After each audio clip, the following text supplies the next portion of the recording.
ஹாய்ங்க. இன்றைக்கி evening snacks பார்ப்போம். முட்டைக்கோஸ் பக்கோடா. அதுக்கு தேவையான பொருளை பார்ப்போம். ஒரு சின்ன முட்டைக்கோஸை குட்டியாக நறுக்கி வச்சுருக்கேன். உங்களால் இன்னும் குட்டியாக நறுக்க முடிஞ்சால் நறுக்கிக்கோங்க. ஒரு 2 உருளைக்கிழங்கை பஜ்ஜி சீவுறதில் சீவி இந்த அளவு குட்டியாக கட் பண்ணி வச்சுருக்கேங்க.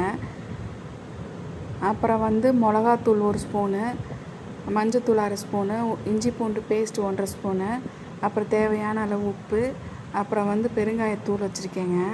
கடல மாவு கொஞ்சம், மல்லித்தூள் கொஞ்சம், அதுக்கப்புறம் மைதா கொஞ்சம் எடுத்துருக்கேங்க. அப்புறம் அரிசி மாவு கொஞ்சம். அரிசி மாவு பத்தலை, நான் திரும்ப போட்டேன், அதை வீடியோவாக போடலைங்க. அப்புறம் இதை நான் தண்ணி விடாமல் பசைஞ்சு எடுத்து இந்த மாதிரி டைட்டாக உருட்டி போடணுங்க. லூஸாக போட்டோம்னா அதை எண்ணெயில் போடும்போது பிரிஞ்சு போயிடும்.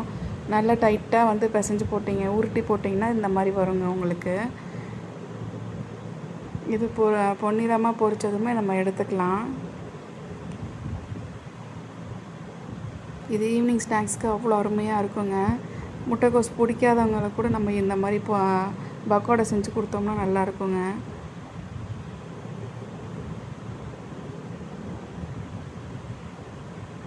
செம்ம டேஸ்ட்டாக இருந்துச்சுங்க. நிறையா செஞ்சேன், ஆனால் செஞ்சிட்ருக்கும் போதே கொஞ்சம் கொஞ்சமாக சாப்பிட்டுட்டேங்க. இவ்வளோ தான் மீதி.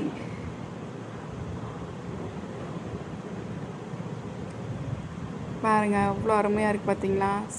நீங்கள் செஞ்சு சாப்பிட்டுட்டு எப்படி இருக்குன்னு கண்டிப்பாக சொல்கிறீங்க. தேங்க்யூ ஃபார் வாட்சிங்.